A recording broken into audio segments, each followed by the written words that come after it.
আমরা যে পার্টটা আলোচনা করছিলাম মেইনলি লাস্ট ফ্রাইডে পার্টে আমি পুরো ট্রান্সপোর্টেশনের উপরে একটা ওভারভিউ দিছিলাম যে ট্রান্সপোর্টেশনের আসলে মোড কি। যেমন আমরা যদি বলি একদম মেজর ট্রান্সপোর্টেশনের মোড হচ্ছে তিনটা, আর সহজ কথায় যদি বলি একটা হচ্ছে রোড ট্রান্সপোর্টেশন, একটা হচ্ছে ওয়াটার ট্রান্সপোর্টেশন, একটা হচ্ছে এয়ার ট্রান্সপোর্টেশন। এই তিনটা হচ্ছে একদম মেইন মোড। এখন রোড ট্রান্সপোর্টেশনের মধ্যে আবার দুইটা ভাগ হয়ে যায়, একটা হচ্ছে এই রোড আর একটা হচ্ছে রেল। ধরেন একটা রোড দিয়ে যে সমস্ত আমাদের নর্মাল গাড়ি চলাচল করে এটা হচ্ছে রোড ট্রান্সপোর্টেশন, আর রেল পথ দিয়ে রেল চলাচল করে সেটা হচ্ছে আমাদের রেল ট্রান্সপোর্টেশন। আর ওয়াটার আর এয়ার ট্রান্সপোর্টেশন আমরা বুঝতেই পারতেছি যেটা দিয়ে আসলে ওয়াটার ট্রান্সপোর্টেশনটা হচ্ছে আমাদের এখানে হচ্ছে ওই জলপথে যে সমস্ত ট্রান্সপোর্টেশন বা নৌকা বা জাহাজ যেগুলো চলাচল করে সেগুলো হচ্ছে ওয়াটার ট্রান্সপোর্টেশন, এবং আকাশ পথে যে ট্রান্সপোর্টেশন অর্থাৎ বিমান, হেলিকপ্টার এই সমস্ত যে ট্রান্সপোর্টেশন সেটা হচ্ছে এয়ার ট্রান্সপোর্টেশন। এর বাইরে আরেকটা স্পেশাল টাইপের ট্রান্সপোর্টেশনের কথা বলছিলাম সেটা হচ্ছে পাইপলাইন ট্রান্সপোর্টেশন, যেটা ইউজ করা হয় শুধুমাত্র পণ্য মানে যেগুলা ফ্লুইড পণ্য সেগুলো পরিবহন করার জন্য। যেমন গ্যাস, পেট্রোল, ক্রুড অয়েল এই সমস্ত কিছু ট্রান্সফার করার জন্য পাইপলাইন ট্রান্সপোর্টেশন ইউজ করা হয়ে থাকে। এগুলো ছিল আমাদের হচ্ছে মেইন মোড অফ ট্রান্সপোর্টেশন। এর পাশাপাশি আমরা টোটাল ট্রান্সপোর্টেশন সিস্টেমটার একটা ওভারভিউ দেখছিলাম, আমরা খুব ইন ডিটেইল যাই নাই। আমরা ট্রান্সপোর্টেশন ইঞ্জিনিয়ারিংটা কি সেটা ডেফিনেশন দেখছিলাম, এবং সেখান থেকে কি কি ট্রান্সপোর্টেশন মোড আছে সেই জিনিসগুলো দেখছিলাম, এবং সেগুলোর উপরে জাস্ট একটা ওভারভিউ দেখছিলাম যে সিটির ক্ষেত্রে ট্রান্সপোর্টেশনটা কিরকম হয়। যেমন আমরা দেখছিলাম যে সিটি ট্রান্সপোর্টেশনের মধ্যে সাধারণ মানুষের জন্য বাস থাকে, আগে ট্রাম থাকতো, তারপরে ছোট ছোট লাইট রেল থাকতো, মনোরেল থাকে, বা মাস র্যাপিড ট্রানজিট বা এই ওদের যে মেট্রো রেল, এরকম মেট্রো রেল থাকে, বাস র্যাপিড ট্রানজিট থাকে। সিটির ক্ষেত্রে এই সমস্ত কিছু হয়। পণ্য পরিবহনের জন্য আমরা দেখছিলাম যে হেভি ট্রাক থাকে, বা বাইরের দেশে সাধারণত যদি একটা সিটি থেকে আরেকটা সিটিতে পণ্য পরিবহন করতে হয় তাহলে সেই ক্ষেত্রে সব থেকে পপুলার হচ্ছে ট্রেন। এই সমস্ত কিছু আমরা জাস্ট টোটাল ট্রান্সপোর্টেশন সিস্টেমের উপর একটা ওভারভিউ দেখছিলাম, আমরা কোনো সাবজেক্ট বা কোনো বিষয় নিয়ে খুব বেশি ডিটেলসে যাই না। সো আজকে থেকে মেনলি আমরা একটা একটা টপিকের উপরে ডিটেইলড পড়াশোনাতে যাব, বা সেটা আসলে কিভাবে সিস্টেমটা কি, বা সেই সিস্টেমটার ভিতরে একটু ডিপ ডাউন করার চেষ্টা করব। তো আমাদের আজকে যে চ্যাপ্টার সেটা হচ্ছে পাবলিক ট্রান্সপোর্ট বা পাবলিক ট্রান্সপোর্টেশন। তো পাবলিক ট্রান্সপোর্টেশনটা কি, এর নামের মাধ্যমে আমরা বুঝতে পারতেছি যে যেই ট্রান্সপোর্টেশনটা আসলে মাস পাবলিক ইউজ করে সেটি হচ্ছে পাবলিক ট্রান্সপোর্টেশন। আচ্ছা, এই যারা এখনো গুগল ক্লাসরুমে জয়েন করে নাই তাদেরকে নিয়ে আমি বেশ একটু প্রবলেম ফেস করতেছি, কারণ ক্লাস কন্টিনিউ করতে করতে বারবার এই মিটে ফেরত এসে তাদেরকে অ্যাডমিট করাইতে হচ্ছে। যারা এখনো গুগল ক্লাসরুমে অ্যাড হন নাই তারা অবশ্যই অবশ্যই নেক্সট ক্লাসের মধ্যে গুগল ক্লাসরুমে অ্যাড হয়ে নেবেন। যেটা বলতেছিলাম যে পাবলিক ট্রান্সপোর্টেশনটা হচ্ছে যেটা একদম সর্বসাধারণ সবার জন্য উন্মুক্ত, সবাই ইউজ করে, সেটা হচ্ছে পাবলিক ট্রান্সপোর্টেশন। এখন প্রথমত এখানে কিছু ইস্যু লেখা আছে।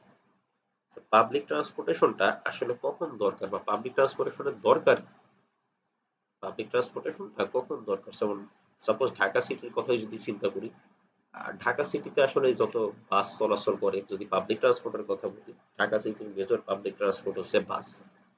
বাসগুলো হচ্ছে মেজর ট্রান্সপোর্ট। আর এখন যেটা রিসেন্ট চালু হয়েছে সেটা হচ্ছে মেট্রো রেল। তাছাড়া আসলে খুব বেশি পাবলিক ট্রান্সপোর্টেশন ঢাকা সিটিতে আসলে নাই, বা পাবলিক ট্রান্সপোর্টেশন ফ্যাসিলিটিসও নাই। তো প্রথমত যদি আসি যে পাবলিক ট্রান্সপোর্টেশন দরকার কেন, আমরা যদি ঢাকার কথাই চিন্তা করি যে ঢাকাতে আসলে পাবলিক ট্রান্সপোর্টেশন সিস্টেমটা দরকার কেন। তো প্রথম আমাদের মাথায় যে এই কনসার্নটা বা সমস্যাটা আসবে সেটা হচ্ছে সিটি সাইজ অ্যান্ড পপুলেশন। কারণ ঢাকা তার আয়তনের তুলনায় ঢাকাতে যে পরিমাণ জনসংখ্যা, এটা আসলে পাবলিক ট্রান্সপোর্টেশন দিয়েও এটাকে কভার করা সম্ভব না, বা পাবলিক ট্রান্সপোর্টেশন দিয়েও আসলে এই এত পরিমাণ পপুলেশন ম্যানেজ করা সম্ভব হচ্ছে না। তাহলে এখান থেকে যদি আমি পাবলিক ট্রান্সপোর্টেশনটা সরাই দিই, সবাই যদি তার নিজের নিজের ইন্ডিভিজুয়াল ট্রান্সপোর্টেশন বা নিজের নিজের গাড়ি ইউজ করে, তাহলে এই আসলে এই রূপটা বা এই চিত্রটা আরো বেশি ভয়াবহ হবে। সরি। পাবলিক ট্রান্সপোর্টেশনের ইস্যুর মধ্যে বা নেসেসিটির মধ্যে প্রথম একটা মেইন ইস্যু হচ্ছে ওই সিটিটা সাইজ এবং সেখানকার পপুলেশন।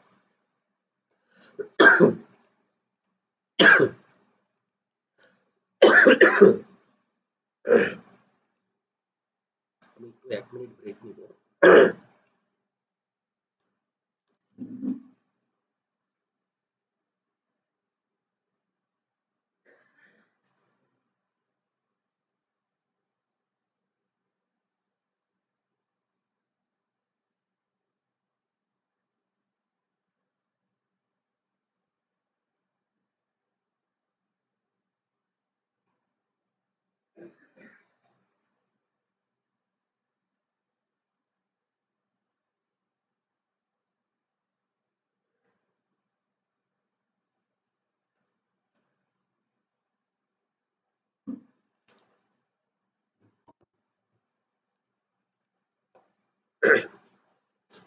আমার কথা শোনা যায় এখন?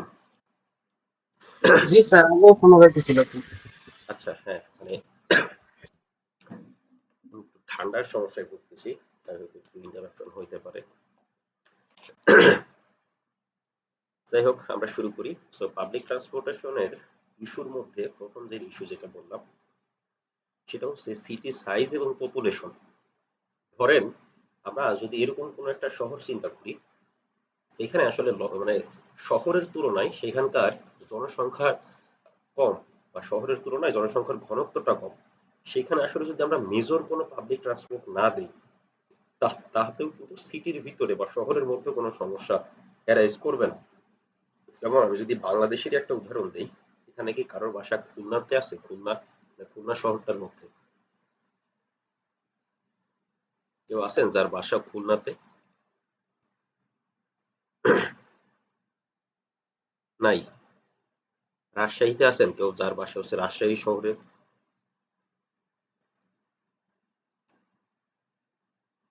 আচ্ছা, নাও থাকতে পারে। তো আমি খুলনা বা রাজশাহীর কথা কেন বললাম?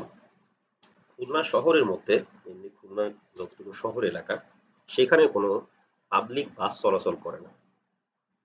যদি কেউ খুলনার যে সমস্ত পেরিফেরি এলাকা আছে, যেমন ফুলতলা বা বেজেরডাঙ্গা বা ওই সাইডে যে সমস্ত সাতক্ষীরার দিকে যে সমস্ত পেরিফেরি এলাকা আছে, সেইখান থেকে যদি মানুষ খুলনাতে আসতে চায়, সেইখানে কোনো সরাসরি পাবলিক বাস চলাচল করে না।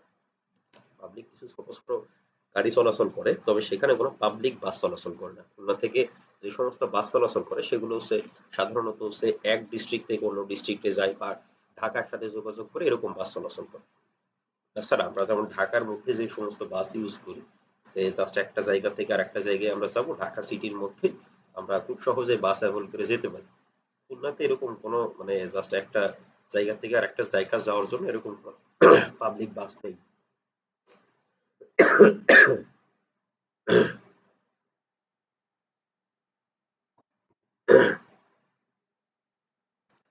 খুলনাতে মানুষ যদি একটা জায়গা থেকে আর একটা জায়গায় এরকম যেতে চাই, তাহলে তারা ছোট ছোট ওই অটো রিক্সা বা সিএনজি টাইপ আর কি, সেগুলো তারা শেয়ারেই চলাচল করে।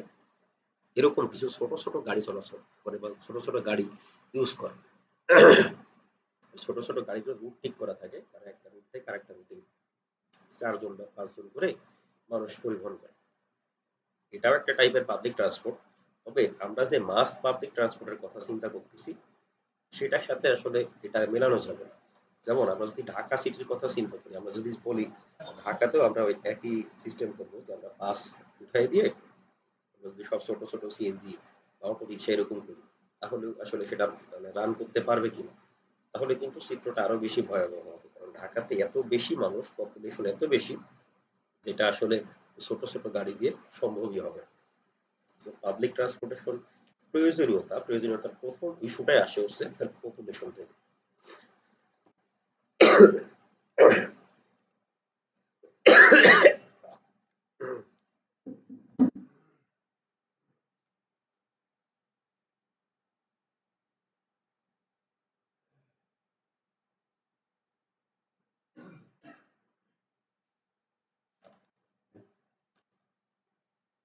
দুঃখিত, আসলে বারবার আপনাদেরকে একটু ইন্টারাপশন ফেস করতে হতেছে। সেকেন্ড যে সমস্যাটা, সেটা হচ্ছে large সিটিজ need larger private transportation modal split. বড় সিটি গুলা, সেখানে কিছু পাবলিক ট্রান্সপোর্টেশনের মোডাল স্পিড প্রয়োজন হয়। মোডাল স্পিড মানে হচ্ছে তাদেরকে পাবলিক ট্রান্সপোর্টেশনের কয়েকটা অপশন দিতে হবে। যেমন ঢাকাতে কথা যদি আমরা চিন্তা করি, ঢাকাতে এখন আমরা পাবলিক ট্রান্সপোর্টেশনের ২ টা অপশন পাইতেছি। কেউ সরাসরি বাস দিয়ে আসতেছে বা যে সমস্ত পয়েন্টে মেট্রো আছে, মেট্রো রেল আছে, তারা মেট্রো রেল ইউজ করতে পারতেছে। তো পাবলিক ট্রান্সপোর্টেশন এখানে বলতেছে যে লার্জ সিটি, বড় শহরের ক্ষেত্রে এই পাবলিক ট্রান্সপোর্টেশনটাকে মোডাল স্পিডটা ভাগ করে দিতে হবে। আমাদের ট্রান্সপোর্টেশন মডেলিং নামে একটা চ্যাপ্টার আছে, আমরা মিডের আগেই শিখবো। সেখানে দেখবো যে যদি বিভিন্ন ধরনের পাবলিক ট্রান্সপোর্টেশন আমাদের কাছে গাড়ি চুজ করার বা অপশন চুজ করার ওয়ে আসে, সেই ক্ষেত্রে মোডাল স্পিডটা কিভাবে হয় সেটা আমরা ওই চ্যাপ্টারে শিখবো।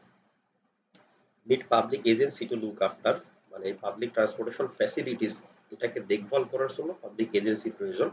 কারণ পাবলিক ফ্যাসিলিটি বা পাবলিক ট্রান্সপোর্টেশন যখন আমরা ইউজ করতেছি, তার ফ্যাসিলিটিটা কেমন সেটার উপরে ডিপেন্ড করে যে আমি আসলে ওই পাবলিক ট্রান্সপোর্টেশনটা ইউজ করবো। May need public subsidy. Public subsidy মানে হচ্ছে পাবলিক ট্রান্সপোর্টেশনের ক্ষেত্রে ভর্তুকির প্রয়োজন হইতে পারে, সেটা অলরেডি হয়। বাংলাদেশে যেমন রেলওয়েজের খাত, রেলওয়ে খাতটা হচ্ছে বাংলাদেশের একদম মাস বিপুল, সব থেকে বেশি মানুষ আসলে ইউজ করে থাকে। তো এখানে হচ্ছে প্রত্যেক বছরই সরকারকে সাবসিডি দিতে হয়।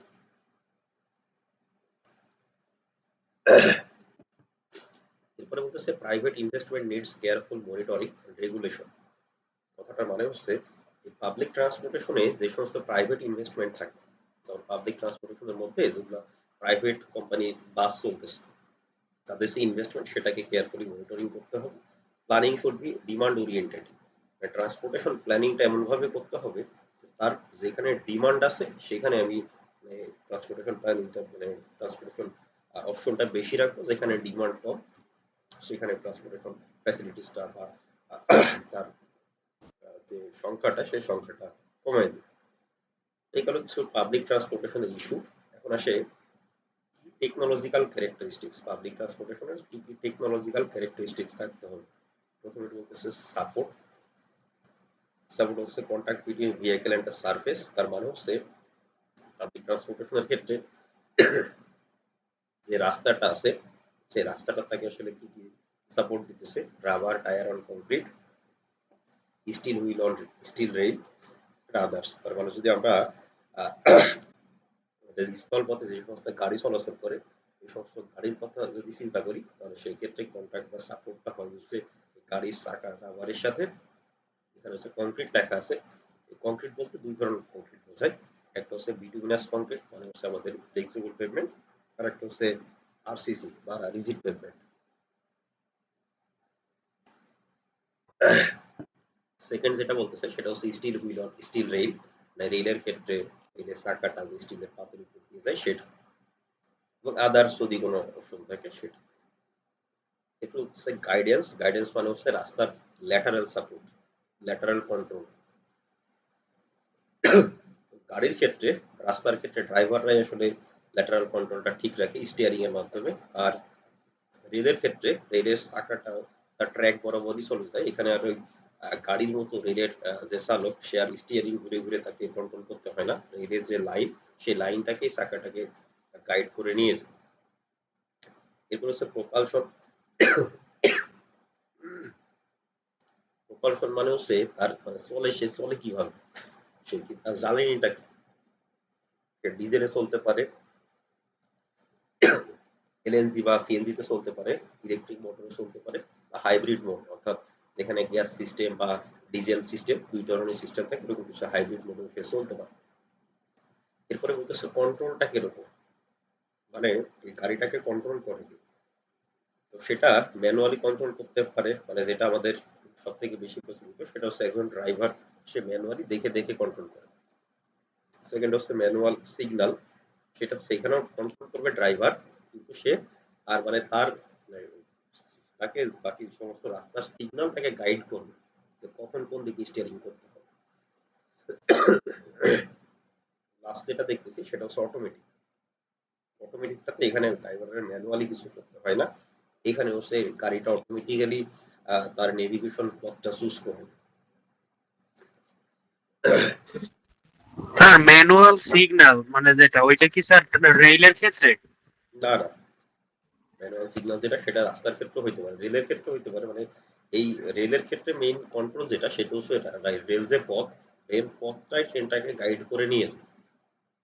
আর রোডের ক্ষেত্রে যে ম্যানুয়াল ভিজুয়াল যেটা সেটা হচ্ছে ড্রাইভার দেখে দেখে গাড়ি চালাইতেছে। অর্থাৎ ধরেন এইখান থেকে আমাদের ইউনিভার্সিটি থেকে পঞ্চবটি মোড়ের দিকে যাইতেছে, পঞ্চবটি মোড়ে গিয়ে তো কোনো সিগন্যাল নাই, তাহলে আপনি দাঁড়াবেন নাকি চলে যাবেন এটা ডিসাইড করবে হচ্ছে ড্রাইভার। যে সমস্ত মোড়ে সিগন্যাল আছে সেইখানে ড্রাইভার দাঁড়াবে নাকি চলে যাবে সেটাকে কন্ট্রোল করবে হচ্ছে সিগন্যাল। এভাবে কাজ করবে। আচ্ছা স্যার, বুঝতে পারছি। আচ্ছা, আমি একটু 5 মিনিট ব্রেক নেই। হ্যাঁ, আমি জাস্ট একটু কাশিটা দেখি কিভাবে কমানো যায়। 5 মিনিট ব্রেক নিয়ে আমি আবার ক্লাসে জয়েন করবো। আপনারা ক্লাসেই থাকতে পারেন। ঠিক আছে স্যার।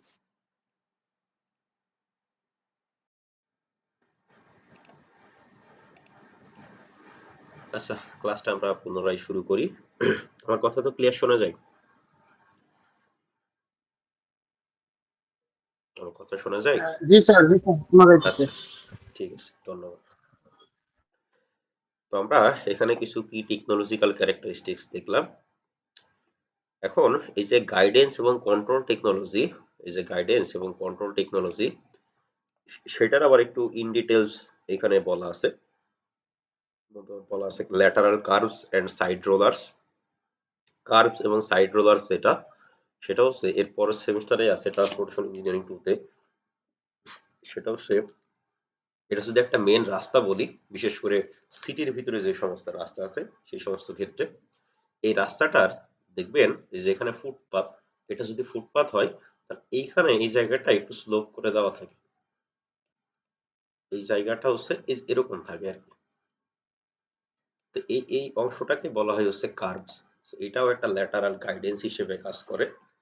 এরপরে বলেছেন অপটিক্যাল গাইডেন্স। এগুলো হচ্ছে ইমপ্রুভড টেকনোলজি।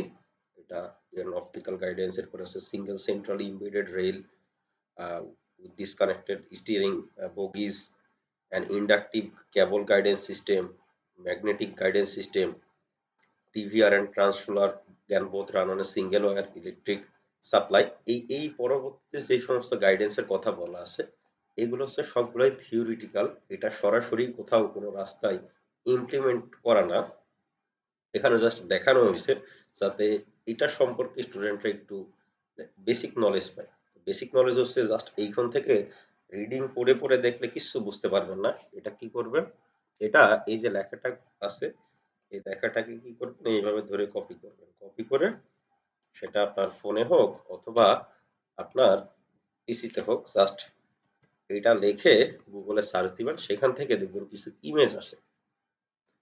ইমেজ দেখলে তখন কিছুটা বুঝতে পারবেন যে আসলে এটা কি বলতে চাচ্ছে, যে গাইডেন্স সিস্টেম বা গাইডেন্স সম্পর্কে, ল্যাটারাল গাইডেন্স সম্পর্কে আসলে কি বলতে চাচ্ছে। এই ইমেজ দেখে দেখে তখন কিছুটা বুঝতে পারবেন যে আসলে এই ধরনের গাইডেন্সের কথা বলা আছে বা বলতে চাচ্ছে। তবে এইগুলো আসলে কোনো রাস্তাতেই সরাসরি ইমপ্লিমেন্টেড করা না। বিশেষ করে আমাদের যে সমস্ত রোডওয়ে আছে রোডওয়ের ক্ষেত্রে আমরা কি করি, আমরা দুই সাইডটাকে সিটির ভিতরে হলে দুই সাইডটা গাইডেন্স করার জন্য এরকম কার্ভ দিয়ে থাকি, কার্ভের সাথে ফুটপাথ দেওয়া থাকে। এবং রেলের ক্ষেত্রে তার যে রেল লাইন সে রেল লাইনটাই গাইডেন্স হিসেবে কাজ করে। কিছু কিছু ক্ষেত্রে সিটির ক্ষেত্রে কি করা হয়, সিটির সাথে এই যে যদি আমরা এই রোডে যাতে কোনো পথচারী না ঢুকতে পারে সেক্ষেত্রে কি করি, রোডের সাইডে আমরা এখানে একটা এরকম স্টিলের গার্ড রেল দিয়ে দিই, গার্ড রেল দিয়ে দেয় যাতে কোনো পথচারী এখানে ঢুকতে না পারে। অর্থাৎ গাড়ির সাথে বা যেই গ্যারেজওয়ে দিয়ে গাড়ি চলাচল করতেছে সেখানে যাতে কোনো পথচারীর সংস্পর্শ না আসে বা তাদের মধ্যে অ্যাক্সিডেন্ট রেটটা কমানো যায়। তো আমাদের এই পাবলিক ট্রান্সপোর্টেশনের কথা যখন আসে সবার আগে আমাদের মাথায় যেই ফিগারটা আসে সেটা হচ্ছে বাস। ওয়ার্ল্ড ওয়াইড পাবলিক ট্রান্সপোর্টেশনের মেজর একটা কম্পোনেন্ট হচ্ছে বাস। যেখানে পাবলিক ট্রান্সপোর্টেশন কথাটা আসে সবার আগে মাথায় আসলে বাসের ছবিটাই মাথায় ভেসে ওঠে। কারণ এটা আমাদের দেশ বলি বা বাইরের কোনো দেশ বলি, বাইরের অনেক ডেভেলপ কান্ট্রিও এখনো পাবলিক ট্রান্সপোর্টেশন হিসেবে তাদের মেজর পাবলিক ট্রান্সপোর্টেশনের সোর্সটাই হচ্ছে বাস। বলা আছে কি vehicle operating individual with rubber tyres with manual lateral and longitudinal control. কথাটার মানে হচ্ছে এই যে পাবলিক ট্রান্সপোর্টেশনে যদি আমরা কয়েকটা মোডের কথা চিন্তা করি, যেমন একটা বাস, তারপরে হচ্ছে লাস্ট ক্লাসে দেখাইছিলাম tram, light rail, monorail, metro rail. বাকি যে সমস্ত মেথড বা মোড, যেমন রেল বা মেট্রো রেল বলি বা মনোরেল বলি বা ট্রাম বলি, সেগুলো সব কিন্তু চলে হচ্ছে রেল লাইনের উপর, এবং তাদেরকে কন্ট্রোল করে হচ্ছে রেলওয়ে পাথ বা রেল ট্র্যাক। আর বাস, এই পাবলিক ট্রান্সপোর্টেশনটা চলে হচ্ছে টোটালি ম্যানুয়াল কন্ট্রোলের উপর। এটা রোডে চলে, এখানে হচ্ছে টায়ারের সাহায্যে চলে, এখানে কোনো এই ট্র্যাকের গাইডেন্স থাকে না, এবং এইখানে যে ড্রাইভার আছে সে নিজেই এটাকে ল্যাটারাল মানে সামনের দিকে এবং তার সাইডে দুই পাশেই সে কন্ট্রোল করে। তো বাসের পাবলিক ট্রান্সপোর্টেশন আসলে সুবিধাটা কি? ধরেন আমরা যদি একটা মিনি বাসের কথা চিন্তা করি, তো তাহলে অ্যাটলিস্ট সে 20 জন প্যাসেঞ্জার নিয়ে যেতে পারতেছে। আর বাই আর্টিকুলেটেড বাস, দোতলা বাস, দোতলা বাস, এই দোতলা বাস বা এই একটা বাসের সাথে অনেক সময় এরকমও আছে, যেটা আমাদের দেশে কম, বাইরের দেশে আছে। এটা হচ্ছে একটা বাস, এটার সাথে এরকম এখানে একটা রোলার সিস্টেম থাকে, এর সাথে হচ্ছে বাসের আরেকটা কম্পোনেন্ট। তো একটা ইঞ্জিন এরকম দুইটা বগির মতো টেনে নিয়ে যায়। এরকম যদি একটা বড় বাস হয় সেক্ষেত্রে সে 165 জন প্যাসেঞ্জারও নিয়ে যাইতেছে। তো একদম পাবলিক ট্রান্সপোর্টেশনের যে কি, মানে একদম মেজর যে চিন্তাটা, সেইটা আসে হচ্ছে এখান থেকে। ধরেন বাংলাদেশে একটা এভারেজ বাস যদি 40 জন প্যাসেঞ্জার নিয়ে যায়, তাহলে বাসটাকে যদি আমি উঠাই দিই বা বাসটা যদি না থাকে, তাহলে ওই 40 জন প্যাসেঞ্জারে নিজে নিজে একটা করে গাড়ি ইউজ করে, যদি সেটা রিক্সাও হয়, তাহলে সে রাস্তায় আসলে কি পরিমাণ জায়গা দখল করে নেবে। তো একটা সিটি যখন ট্রান্সপোর্টেশন প্ল্যানিং করা হয়, তখন সবার আগে এই পাবলিক ট্রান্সপোর্টেশনের ফ্যাসিলিটিস এর কথাটাই চিন্তা করা হয়। মানুষকে এমন পাবলিক ট্রান্সপোর্টেশন ফ্যাসিলিটিস মধ্যে আনতে হবে যাতে সে নিজের প্রাইভেট গাড়ি থাকলেও সেটা ইউজ না করে সে এই পাবলিক ট্রান্সপোর্টেশন ইউজ করে।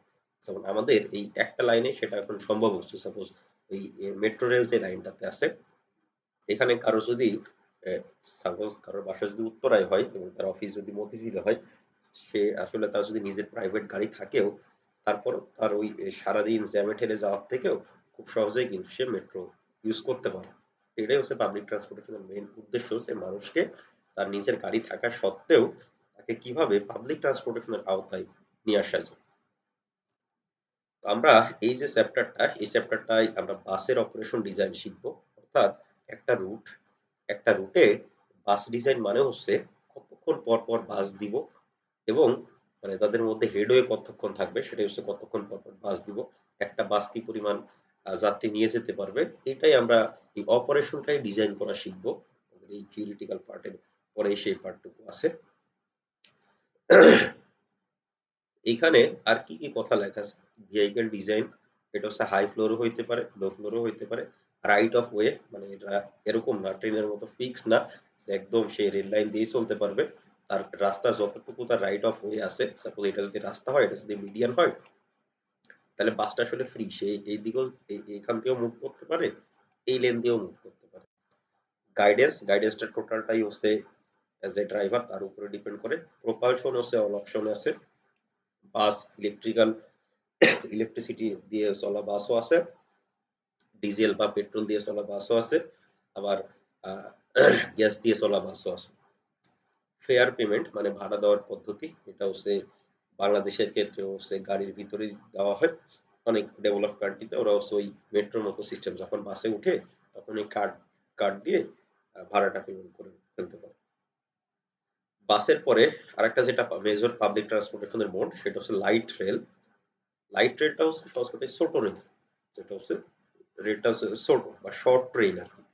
Vehicles operating individually or in short trains with electric motors. Light rail আর ট্রাম কি এক? টোটালি এক না, ট্রামটা ছিল হচ্ছে বাসের মতো, কিন্তু সেটা ট্রেনের লাইন দিয়ে চলতো। লাইট রেলটা হচ্ছে এটা হচ্ছে রেলের মতোই। ট্রামের ক্ষেত্রে তার মানে মেজর একটা কনসার্নটা হচ্ছে তার মানে অনেকগুলা বগি লাগানো থাকতো না, বাসের মতো একটাই বড় বগি টাইপের থাকতো।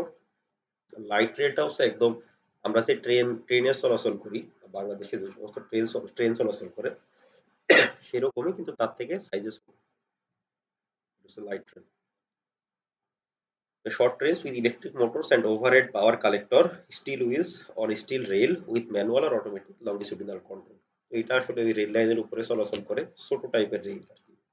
তো এটার ক্ষেত্রে vehicle design হচ্ছে high floor or low floor, right of way all option available, operating management automated or manually, মানে একদম ট্রেন যেভাবে চলাচল করে। লাইট রেলেরই আপডেটেড ভার্সনটা হচ্ছে মেট্রো রেল।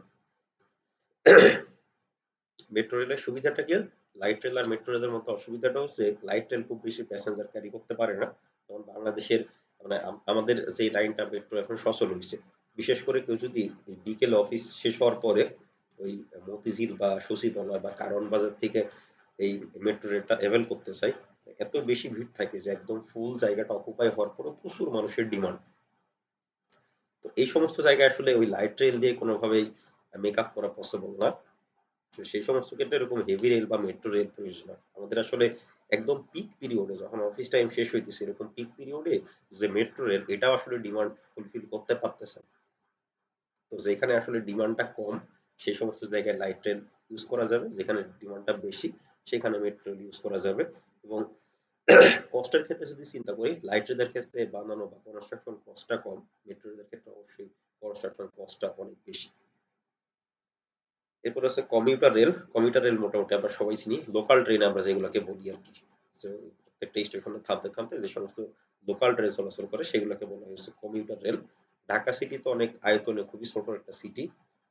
ডেভেলপ বিভিন্ন কান্ট্রি যে সমস্ত সিটি আসলে অনেক বড় বড় সিটি, তারা এই সিটির ভিতরে একটা একটা জায়গা থেকে বা একটা উপশহর থেকে আর একটা ইম্পর্টেন্ট প্লেস থেকে আরেকটা ইম্পর্টেন্ট প্লেসে যেতে কমিউটার রেলও ইউজ করে থাকে।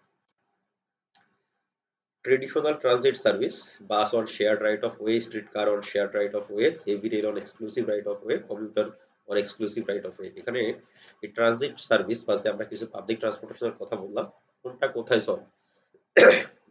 বাস যেটা চলে সেটা কিছুক্ষণ আগেই বললাম shared right of way. Shared right of way মানে হচ্ছে এই বাসে যে রাস্তায় চলাচল করে সেখানে অন্য গাড়িও চলাচল করে, তাদের সাথে এই রাইট অফ ওয়েটা শেয়ার করে। অর্থাৎ আমরা যদি একটা রোডের কথা চিন্তা করি, এই রোডে এই বাসও চলাচল করবে, আবার এই রোডে এই প্রাইভেট কার, ট্রাক সবকিছুই চলাচল করবে। অর্থাৎ বাসটা এই রোডটা শেয়ার করবে। স্ট্রিট কারের কথা চিন্তা করলে সেটাও শেয়ার করবে। আর রেলে যেগুলো আসতেছে মেট্রো রেল বা লাইট রেল অথবা হেভি রেল বা কমিউটার রেল, এইগুলো সবগুলাই চলাচল করবে হচ্ছে exclusive right of way. Exclusive right of way মানে হচ্ছে এদের রাস্তায় আর কেউ আসবে না, এদের রাস্তাটা ফিক্সড, এদের রাস্তাতে শুধু এরাই চলাচল করবে, এরা অন্য কারোর সাথে রাস্তাটা শেয়ার করবে না। নতুন আমাদের যে সমস্ত রিসেন্ট পাবলিক ট্রান্সপোর্টেশন কনসেপ্ট, তার মধ্যে দুইটা সব থেকে পপুলার, একটা হচ্ছে বাস র্যাপিড ট্রানজিট আর একটা হচ্ছে light rail or exclusive right of way. Light রেলটা মানে বাংলাদেশে নাই, তবে এটা অনেক দেশে আছে। এটা অলরেডি আমরা ডিসকাশন করছি উপরের পার্টটাতে। এটা হচ্ছে সহজ কথায় রেলের একটা ছোট ভার্সন। জাস্ট ধরেন ৩টা বা ৪টা বগি নিয়ে ছোট ছোট রেল। এটা হচ্ছে যখন ডিমান্ড কম থাকে, কারণ অনেকের মাথায় আসতে পারে যদি আমার অলরেডি বড় রেল লাইন করাই থাকে তাহলে আমি সেখানে ছোট রেল কেন চালাবো? এটার কারণ হচ্ছে যদি আপনার প্যাসেঞ্জার কম থাকে, যাত্রী যদি কম হয়, যত বেশি বগি আপনি ট্রেনে নিয়ে আসবেন তত কস্ট বেশি, খরচ বেশি, টানতে জ্বালানি বেশি লাগবে। তো যদি যাত্রীর সংখ্যা কম হয়, ডিমান্ড যদি কম হয়, তাহলে সেখানে আমরা কি করবো? রেলটাকে ছোট করে দেবো, লাইট রেল চালাবো, খরচ কম হবে, জ্বালানি কম পড়বে এবং যে পরিমাণ যাত্রী আছে সেটার একটা ইফিসিয়েন্ট ইউজ হবে। এই টার্মটার সাথে আমরা খুব বেশি পরিচিত না, সেটা হচ্ছে বাস র্যাপিড ট্রানজিট। অনেক দেশে আছে, আমাদের দেশে আমরা একটা করার চেষ্টা করছিলাম কিন্তু আমরা ব্যর্থ হয়েছি। প্রায় আমাদের দেশ কত এই ১২-১৩ বছর এটার পিছনে অনেক টাকা পয়সা খরচ করেছে, অনেক শ্রম দিছে, কিন্তু ফাইনালি গিয়ে তারা এই প্রজেক্টটি বাতিল করে দিছে। খুবই রিসেন্টলি এই বিআরটি প্রজেক্টটা বাতিল করা হয়েছে। এটা হচ্ছে ওই গাজীপুরের দিকে যে বিআরটি প্রজেক্টের কাজ চলতেছিল, এখনো যারা উত্তরা দিয়ে যাতায়াত করেন ওই যে মাঝখানে যে করিডোরটা একদম শুধু বাসের জন্য এক্সক্লুসিভলি রেখে দিছিল, এই সিস্টেমটাকে বলা হয়েছে বাস র্যাপিড ট্রানজিট। তো বাস র্যাপিড ট্রানজিটের বেসিক কনসেপ্টটা হচ্ছে এরকম, এটা যদি টোটাল একটা রাস্তা হয়, এই রাস্তার একটা করিডর থাকবে, সাপোজ এরকম একটা সেপারেটেড করিডর থাকবে যেখানে শুধু বাস চলাচল করবে, এখানে আর অন্য কোনো গাড়ি ঢুকতে পারবে না। এখানে এরকম গার্ডরেল দেওয়া থাকবে, বাস সেপারেশন দেওয়া থাকবে। এই দিক দিয়ে বাকি যে সমস্ত প্রাইভেট কার, ট্রাক, বাকি যা কিছু আছে সব এই দিক দিয়ে চলবে।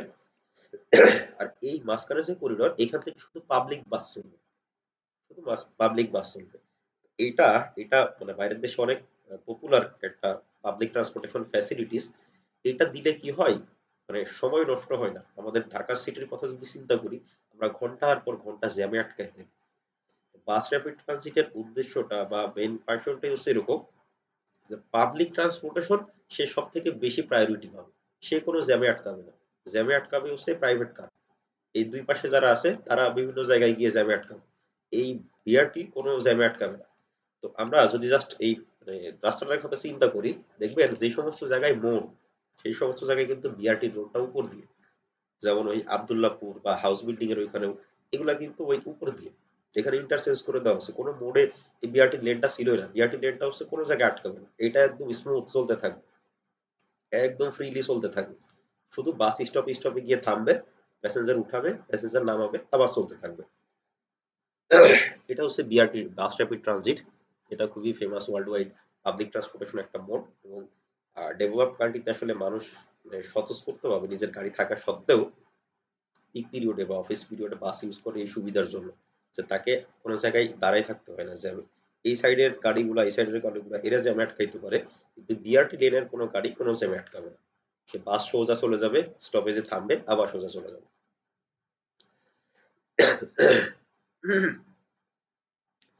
এরপরে যে কিছু জাস্ট পাবলিক ট্রান্সপোর্টেশনের কিছু ছোট ছোট ক্যারেক্টারিস্টিক্স বলা আছে, যেমন ড্রাইভার্স অ্যারেঞ্জমেন্ট। ড্রাইভার্স অ্যারেঞ্জমেন্ট আমরা পার্ট টাইমার ড্রাইভার নিতে পারি। তারপরে হচ্ছে পে বাই ভেহিকেল টাইপ, মানে বিভিন্ন ধরনের ড্রাইভারসিটি আছে। এগুলো আসলে আমাদের টোটাল ট্রান্সপোর্টেশনের যে সিস্টেমটা, সেই টোটাল ট্রান্সপোর্টেশন বা পাবলিক ট্রান্সপোর্টেশনের সিস্টেমের সাথে সম্পর্কিত না। এগুলো হচ্ছে কিছু পলিসি মেকিং এর সাথে সম্পর্কিত, যে কোনটাকে আমরা কিভাবে ম্যানেজ করব। এখানে বাস র্যাপিড ট্রানজিট নিয়ে আরো কিছু কথা লেখা আছে, বা বিআরটি সিস্টেম নিয়ে আরো কিছু ডিটেলস ডিসকাশন করা আছে। কিছুক্ষণ আগে যেটা বললাম, এটা হচ্ছে dedicated bus corridor with strong physical separation from other traffic lanes. যেটা বললাম, এখানে হচ্ছে টোটালি সেপারেশন দেওয়া থাকবে, টোটালি সেপারেশন দেওয়া থাকবে। এই লেনটা দিয়ে শুধু বাস চলাচল করবে, অন্য কোনো গাড়ি এই লেনে ঢুকতে পারবে না। Modern bus stops that are more like bus stations with pre-board ticketing and comfortable waiting areas. আমরা মানে আমাদের দেশে যে বা বিআরটি প্রজেক্ট যেটা শুরু হইতেছিল, তাদের প্ল্যানিংটাও এরকমই ছিল, যে সমস্ত জায়গায় এই বাস স্টপেজ থাকবে সেগুলো ট্রেন স্টেশনের মতো ফাংশন করবে।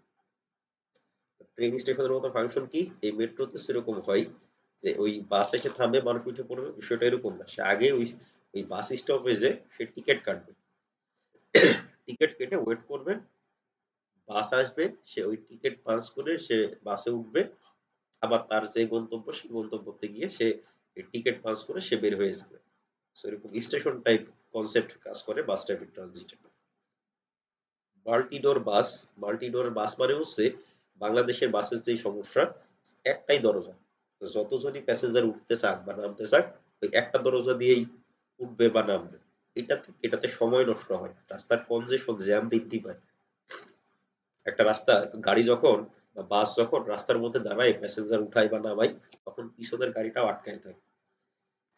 তো মাল্টি ডোর যে ফ্যাসিলিটিস, সেটা বলতেছে হচ্ছে বাস হবে এরকম, যার সামনে দরজা থাকবে, মাঝখানে দরজা থাকবে, পিছনে দরজা থাকবে, যার যেখান দিয়ে সুবিধা সে নামবে আবার উঠবে।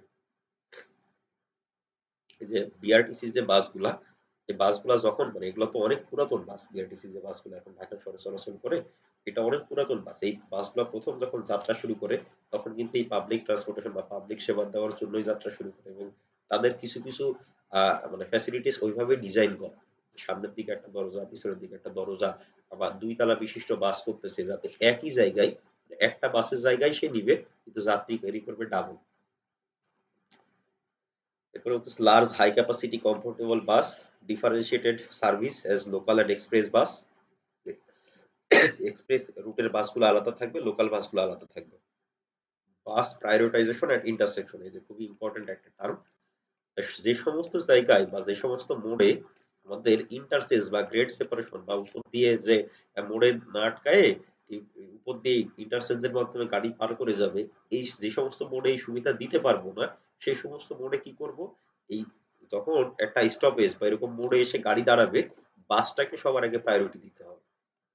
ধরেন এটা হচ্ছে একটা মোড় বা ইন্টারসেকশন, এইখানে যখন একটা গাড়ি বাস এসে থামতেছে, এইটাকে মেজর প্রায়োরিটি দিতে হবে। যদি এই পাশে বাকিরা সব প্রাইভেট কার হয়, এদেরকে আটকাই দিতে হবে, বাসটাকে পার করে দিতে হবে। কারণ বাসটা হচ্ছে পাবলিক ট্রান্সপোর্ট। এখানে একটা বাসে 40 জন আছে আর এখানে একটা প্রাইভেট কারে আছে একজন। তো ওই একজনের থেকে যে 40 জন সেটাকে আমাদেরকে বেশি প্রায়োরিটি দিতে হবে। পাবলিক ট্রান্সপোর্টেশনের আমাদের যে বেসিক কনসেপ্ট সেটা বলে। যেমন এই যে এটা হচ্ছে আমাদের পাবলিক ট্রান্সপোর্ট বা বাস ট্রান্সপোর্টেশনের একটা সুন্দর ফিগার। এই যে বিআরটি যে ট্রান্সপোর্টের কথা বলতেছিলাম সেটা হচ্ছে রান করে এইভাবে। এটা হচ্ছে একটা বাস স্টপেজ, এখানে মানুষ টিকিট সংগ্রহ করে। এই যে বাস দেখতেছি এগুলো হচ্ছে বাই আর্টিকুলেটেড বাস। মাঝখানে মানে এই বাসটার হচ্ছে চালাইতেছে একটা ইঞ্জিনই। এই যে মাঝখানে যে সাদা অংশটা দেখতে পাচ্ছি এখানে হচ্ছে একটা রোলার মতো বাই আর্টিকুলেট লাগানো। এটা হচ্ছে পিছনের এটার সাথে এটাকে সংযুক্ত করে রাখে। এখানে হচ্ছে অনেকগুলো দরজা থাকে, সামনে থাকে, মাঝখানে থাকে, এটার জন্য আলাদা দরজা থাকে। অনেকগুলো দরজা দিয়ে মানুষ পাস করে মানে বের হয় আবার বাসে উঠতে পারে। এই যে এগুলো হচ্ছে বিআরটি সিস্টেম, যেখানে হচ্ছে শুধু বাস যাবে এই লেন দিয়ে, অন্য কোনো গাড়ি চলাচল করবে না। এখানে কিছু বিআরটি সিস্টেমের কিছু ক্যারেক্টারিস্টিক্স লেখা আছে যে বিআরটি সিস্টেমে কি কি লাগবে। এই টোটাল এই বাস ডিজাইন এটা হচ্ছে আমরা নেক্সট চ্যাপ্টারে বা নেক্সট স্লাইডেই পড়বো, আজকেই পড়বো, আজকের অনলাইন ক্লাসে আছে যে কত মিনিট পর পর বাস দিতে হবে, তার অপারেশনাল ক্যাপাসিটি কতটুকু, কয়টা বাস দিতে হবে একটা রুটে, সেটার অপারেশনাল ডিজাইন আমরা শিখবো। সেই পার্টটা আমি এখানে ডিসকাশন করতেছি না, যেহেতু আমাদের নেক্সট সামনে কিছু দূর সামনেই আছে। এরপর আছে রেল। রেলের অ্যাডভান্টেজ কি কি? High capacity, lower operating cost, better service quality, stronger land use influence, fewer negative externalities. আর বাসের অ্যাডভান্টেজ হচ্ছে low capital cost, wide network coverage, single vehicle trip, flexibility, dual mode. তো দুইটা এখানে যে দুইটা পাবলিক মেজর পাবলিক ট্রান্সপোর্টেশনের mode দেখলাম, একটা হচ্ছে বাস আর আরেকটার মধ্যে আমরা এই রেলের মধ্যেই কভার হয়ে যায়, মেট্রো রেল বা লাইট রেল বা কমিউটার রেল, পুরোটাই একটা রেলের মধ্যেই কভার হয়ে যায়, তাই সেটা একটা একসাথে দেখানো আছে। আর বাসের কি কি অ্যাডভান্টেজ সেটা পরেরটাতে দেখানো আছে।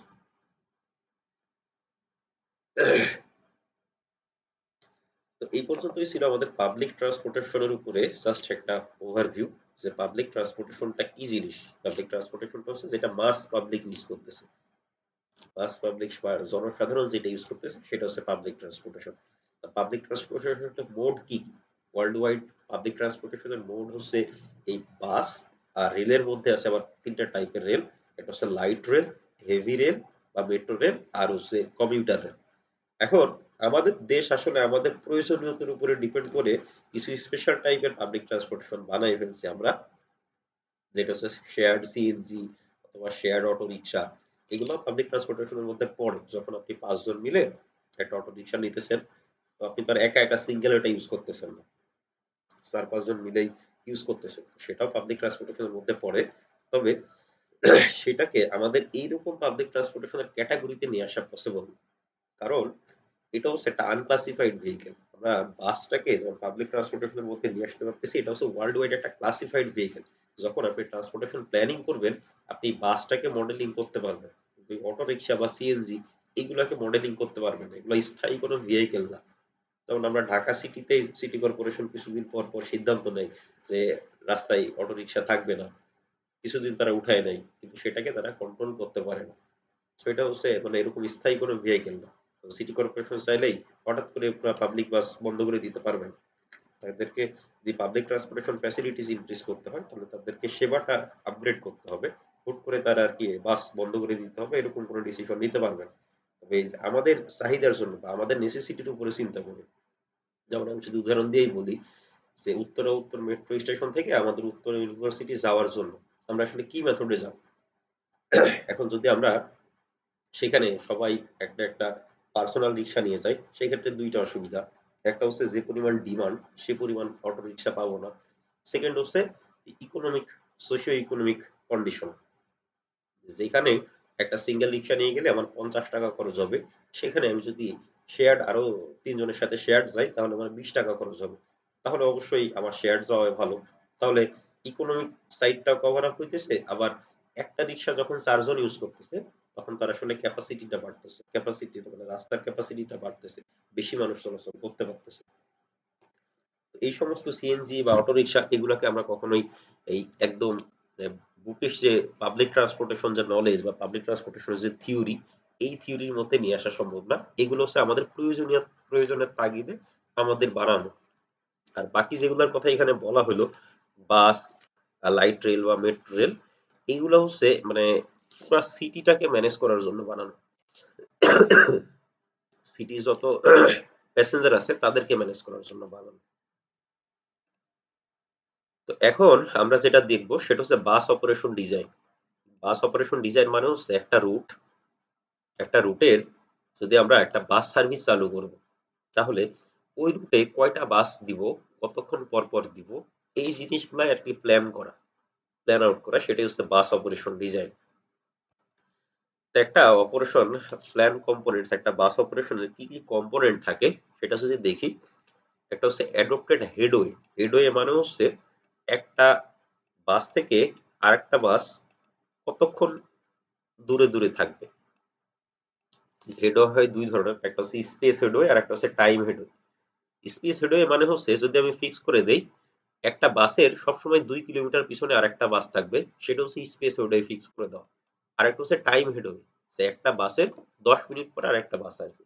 তো সাধারণত এই টাইম হেডওয়ে যেটা, এটাই সারা ওয়ার্ল্ড ওয়াইড ফেমাস। যেমন আমরা যদি মেট্রো রেলের কথাও বলি, যে পিক পিরিয়ডে একটা মেট্রো রেল যাওয়া 6 মিনিট পরে আরেকটা মেট্রো রেল আসে, এইটাই হচ্ছে টাইম হেডওয়ে।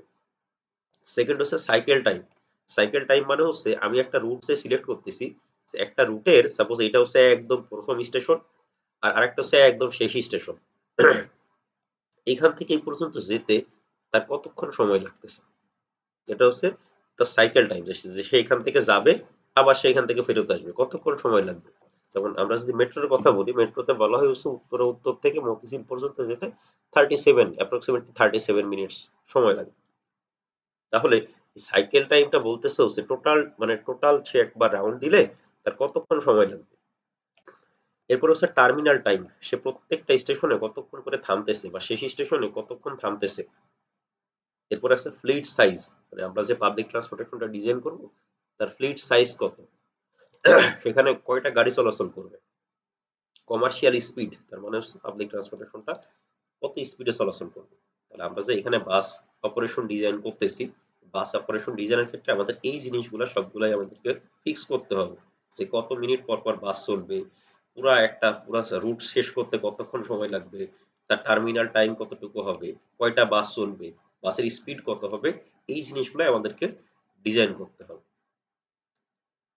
তো প্রথমে যেটা বলতেছে, the capacity of a transit route, একটা রুটের ক্যাপাসিটি ডিপেন্ড করে হচ্ছে the passenger capacity per vehicle to maximum capable number of vehicle. তার মানে হচ্ছে একটা রুটে কতজন মানুষ যাতায়াত করবে সেটা ডিপেন্ড করে হচ্ছে যে বাস চলাচল করবে সে কতজন যাত্রী নিতে পারে এবং কয়টা বাস চলতেছে।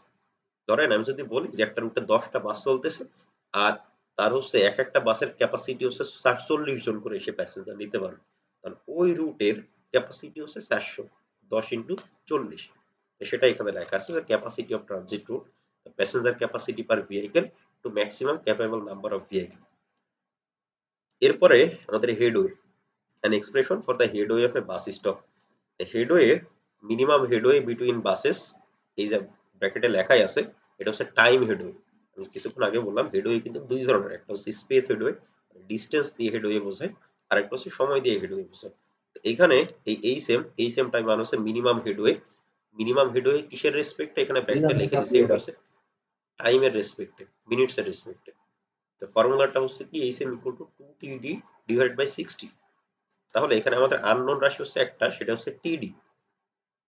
টিডি মানে কি, টিডি মানে হচ্ছে average dual time, average dual time. এখন এই টিডিটা আমাদেরকে ক্যালকুলেশন করে নিতে হবে। টিডিটা কিভাবে ক্যালকুলেশন করব, টিডিটা কি দেখে আসলাম, টিডিটা হচ্ছে average dual time. Dual time calculation করার জন্য ডুয়েল টাইম ডেফিনেশনটা কি সেটা যদি দেখি, ডেফিনেশনটা হচ্ছে the amount of time A bus spends while stopped to service passengers. When bus operate in mixed traffic and stop in a travel lane, the reduction in the roadway capacity is directly related to the amount of time the buses stop. তার মানে হচ্ছে একটা bus service দেওয়ার জন্য কতক্ষণ time সে থামতেছে। এখানে একটা মোটামুটি ফর্মুলাও দেওয়া আছে, যে dual time equal to time required to serve the passengers plus time required to open and close the doors. তার মানে হচ্ছে মেট্রোর কথা চিন্তা করেন, সে একটা স্টেশনে গেল, সে কি করে, কিছু সময় নেই দরজাটা খুলতে এবং বন্ধ করতে, আর কিছু সময় দেয় সে যাত্রীদের উঠতে এবং নামতে। তো সেই এই দুইটা টাইমের যোগফলই হচ্ছে ডুয়েল টাইম। সে কতক্ষণ সে থামতেছে যাত্রী ওঠা নামার জন্য এবং কতক্ষণ সে থামতেছে দরজা বন্ধ করার জন্য, মানে দরজা খোলা এবং বন্ধ করার জন্য। তো এখানে কিছু অ্যাপ্রক্সিমেট ভ্যালু দেওয়া আছে। A value of 2 to 5 seconds for door opening and closing is reasonable for normal operation. মানে হচ্ছে দরজা খোলা এবং বন্ধ করার জন্য 2 থেকে 5 সেকেন্ড সময় দেওয়া হয়। আর যাত্রী উঠানামার জন্য কতটুকু সময় দেওয়া হবে এটা ডিপেন্ড করে হচ্ছে ক্যাপাসিটির উপরে, যে সেখানে ডিমান্ডের উপরে যে কি পরিমাণ মানুষ ওঠানামা করবে। তাহলে আমরা যখন টিডি বা ডুয়েল টাইম অ্যাজাম করব তখন কত ধরবো? আমরা তো এটা তো বুঝতে পারলাম যে দরজা খোলা এবং বন্ধ করার জন্য 2 থেকে 5 সেকেন্ড সময় দেওয়া হয়। তাহলে যাত্রী ওঠানামার জন্য আমরা কতটুকু সময় দিব সেটা ডিপেন্ড করে কয়েকটা ফ্যাক্টরের উপর। যেমন এখানে কয়েকটা ভ্যালু দেওয়া আছে। ডুয়েল টাইম আমরা 60 সেকেন্ড ধরবো for central business district transit centre major online transfer centre. কথাটার মানে হচ্ছে সেন্ট্রাল বিজনেস ডিস্ট্রিক্ট মানে হচ্ছে যেই পোর্শনটা সিটির যেই পোর্শনটা সব থেকে বেশি ক্রাউডেড, সব থেকে জনবহুলপূর্ণ, সেই সমস্ত জায়গায় আমরা ডুয়েল টাইমটা ধরবো 60 সেকেন্ড। ডুয়েল টাইম আমরা 30 সেকেন্ড ধরবো ফর মেজর আউটলেইং স্টপস, আর 15 সেকেন্ড ধরবো for typical outlying stops. Outlying stops মানে হচ্ছে যেখানে মানুষ মানে ওঠানামা করবে এবং যেই জায়গাটা হচ্ছে মেজর একটা জায়গা সেখানে আমরা 30 সেকেন্ড ধরবো, আর যেটা হচ্ছে মানে একটু আউটস্কিট জায়গা মানে ডিমান্ড কম সেই সমস্ত জায়গায় ডুয়েল টাইমটা হবে 15 সেকেন্ড। তারপরে বলতেছে ডুয়েল টাইম টিডি is best measured in the field for determining capacity and level of service of an existing transit lane. An expression can be used to compute dual time. Total টিডি আমরা কিছুক্ষণ আগে দেখলাম যে আমাদের যদি হেডওয়ে ক্যালকুলেশন করতে হয়, হেডওয়ে ক্যালকুলেশনের ফর্মুলা ছিল ছোট্ট একটা ফর্মুলা, এটা যে ইসএম ইকুয়াল টু 2 টিডি ডিভাইডেড বাই 60। তাহলে আমাদের আসলে এই টোটাল ফোকাসটা আসতেছে টিডি ক্যালকুলেশনের উপর। তো এত কিছু জানার পরে আমরা টিডির একটা ফর্মুলা দাঁড় করাইতে পারলাম। এটা হচ্ছে টিডি ক্যালকুলেশন বা ডুয়েল টাইম ক্যালকুলেশন করার ফর্মুলা। এটা হচ্ছে পিএ ইনটু টিএ। পিএ কি জিনিস? Alighting passengers per bus through the busiest door during peak 15 minute. তার মানে হচ্ছে একটা দিনের সব থেকে ব্যস্ত 15 মিনিটে কতজন মানুষ একটা মানে বাসের দরজা দিয়ে ওঠানামা করতেছে।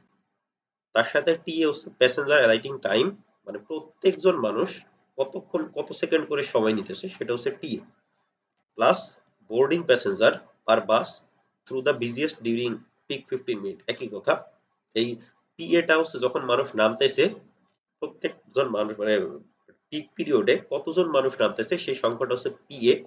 পিবিটা হচ্ছে পিক পিরিয়ডে কতজন মানুষ বাসে উঠতেছে সেটা হচ্ছে পিবি। টিএটা হচ্ছে একজন মানুষ নামার জন্য কতটুকু সময় নিতেছে সেটা হচ্ছে টিএ, এবং একজন মানুষ ওঠার জন্য কতটুকু সময় নিতেছে সেটা হচ্ছে টিবি। আর টিওসি যেটা সেটা হচ্ছে দরজা খোলা এবং বন্ধ, অর্থাৎ ডোর ওপেনিং এবং ক্লোজিং টাইম। তাহলে এই তিনটা টার্ম যোগ করলে আমরা টোটাল ডুয়েল টাইম যেটা সেই ডুয়েল টাইমটা ক্যালকুলেশন করতে পারবো। এরপরে আমাদের যেটা প্রয়োজন সেটা হচ্ছে passenger volume during peak 15 minutes. একদম একটা দিনের সব থেকে বেশি বিজিয়েস্ট সব থেকে ব্যস্ত 15 মিনিট সেখানে আসলে কি পরিমাণ প্যাসেঞ্জার আসতেছে সেটা ক্যালকুলেশন করার ফর্মুলা হচ্ছে এইটা, P divided by 4 into PHF. P যেটা এটাকে বলতেছে passenger volume during peak hour, আর পিএইচএফ যেটা এটা হচ্ছে peak hour factor. Peak hour factor মানে হচ্ছে অন্যান্য নর্মাল একটা ঘন্টার থেকে তুলনায় পিক আওয়ারে কত গুণ বেশি মানুষ মানে যাতায়াত করতেছে সেটা হচ্ছে পিক আওয়ার ফ্যাক্টর। আর passenger volume during peak hour মানে হচ্ছে জাস্ট 1 ঘন্টা পিক পিরিয়ডে কতজন মানুষ ওঠানামা করতেছে সেটাই হচ্ছে passenger volume during peak hour. এরপরে আমাদের একটা এক্সাম্পল আছে, এক্সাম্পল দিয়ে আমরা আরো ক্লিয়ারলি জিনিসগুলো দেখব। এরপরে আমাদের যেটা লাগবে সেটা হচ্ছে the frequency of service given by the following এক্সপেরিয়েন্সিও।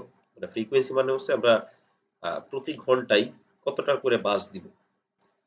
সেটা ডিপেন্ড করে হচ্ছে দুইটা জিনিসের উপরে, একটা হচ্ছে ডিমান্ড ফর সার্ভিস আর একটা হচ্ছে maximum number of passenger per বাস।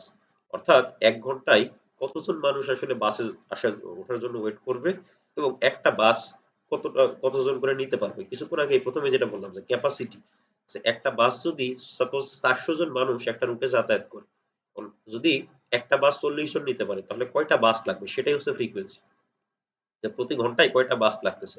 যদি টোটাল মানুষের সংখ্যা হয় 400 এবং একটা বাস যদি 40 জন নিতে পারে, তাহলে সেখান থেকে আমি ক্যালকুলেশন করতে পারি 10টা বাস লাগবে। তো এই এক্সপ্রেশনটা হচ্ছে বেসিক্যালি সেটাই।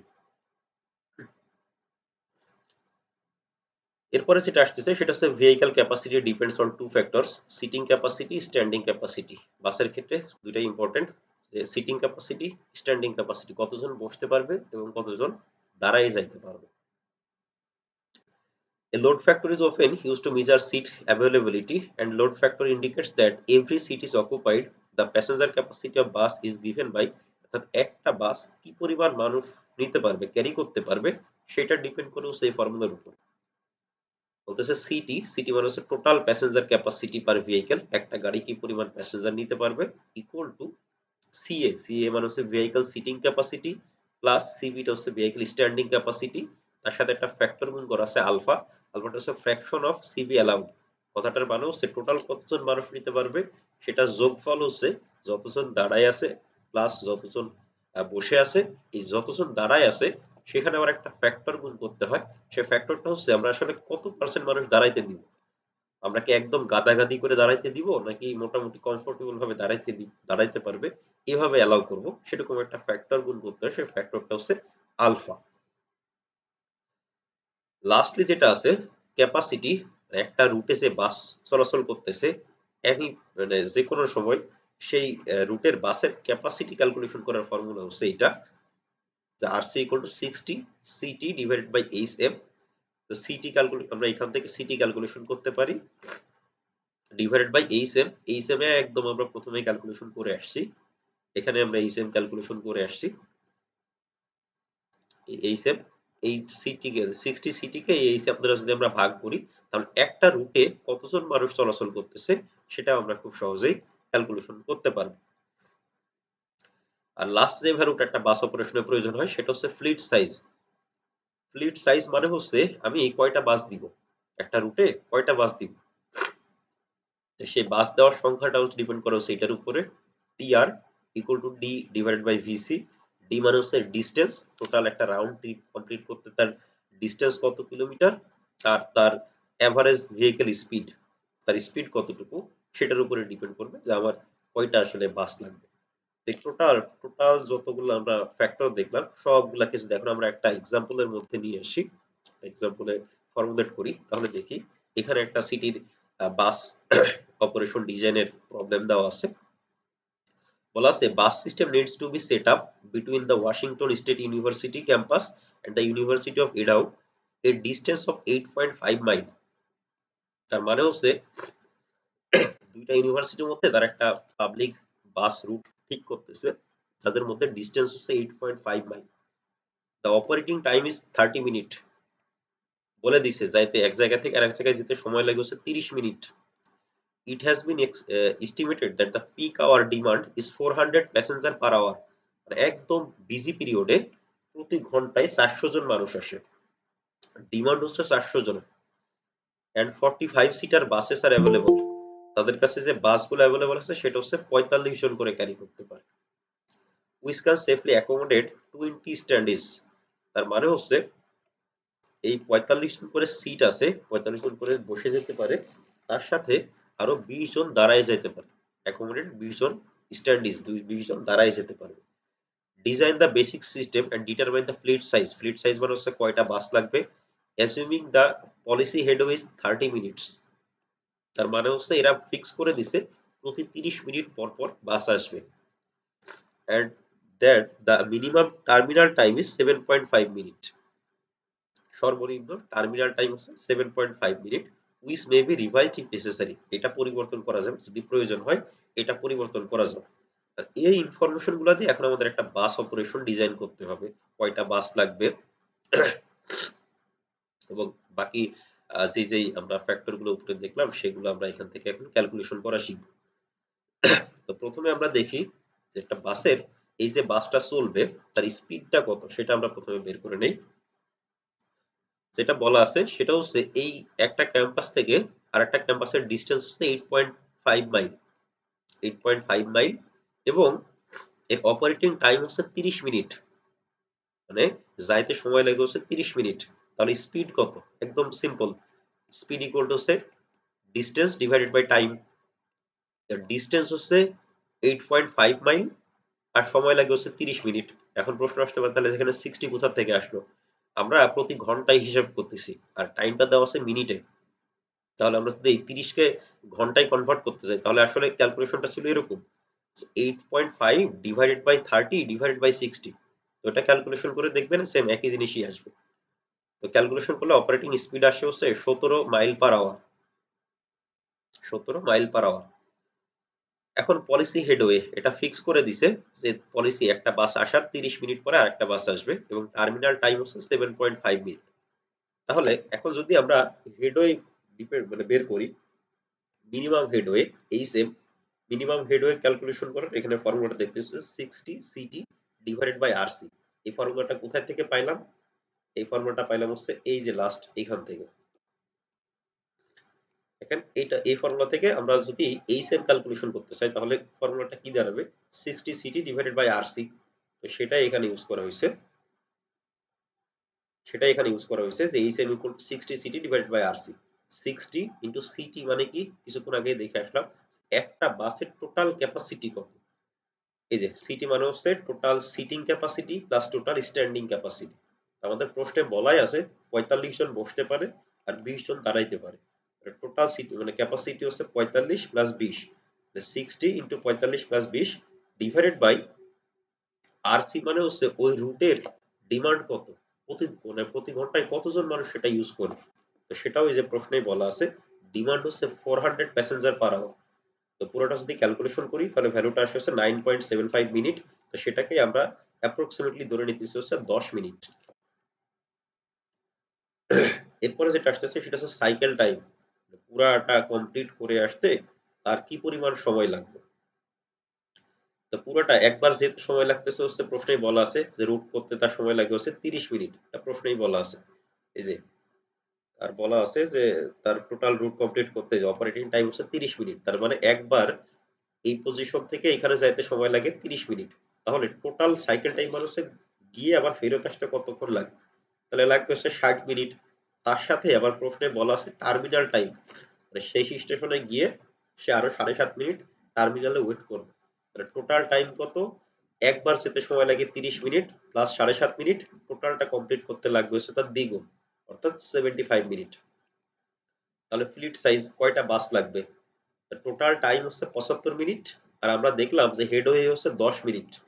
তাহলে আমার ফ্লিট সাইজ বা বাসের সংখ্যা হবে হচ্ছে 75 ভাগ 10, মানে 7.5। এখন বাস তো আর আমি 7.5টা বাস দিতে পারবো না, তখন কি করবো আমরা আপার রাউন্ডিং করবো, যেটা 7.3ও আসে তারপরে আমাদের লিখতে হবে 8, যা লাগবে তার তুলনায় বেশি দিব। তাহলে এখন এই যে আমরা 8টা বাস দিলাম, 8টা বাস দিলে তো আবার সাইকেল টাইম চেঞ্জ হয়ে যাবে। কেন চেঞ্জ হয়ে যাবে? কারণ আমরা তো দেখছি যে বাসের হেডওয়ে হচ্ছে 10 মিনিট, অর্থাৎ একটা বাস যাওয়া আসার আরেক 10 মিনিট পরে আরেকটা বাস আসতেছে। তাহলে টোটাল বাস দিছি হচ্ছে 8টা। তাহলে টোটাল টাইম হয়ে যাবে কত? 10 গুণ 8, রিভাইজ সাইকেল টাইম হচ্ছে 80 মিনিট। তাহলে সাইকেল টাইম যদি রিভাইজ হয় তাহলে টার্মিনাল টাইম যেটা এই যে আগে যেটা 7.5 মিনিট ছিল সেটাও চেঞ্জ হয়ে যাবে। তো সেটা চেঞ্জ হয়ে কত হবে? যে ফর্মুলা থেকে আসি, সাইকেল টাইমটা আগে ছিল 75 মিনিট, এখন সেটা চেঞ্জ হয়ে গেছে 80 মিনিট।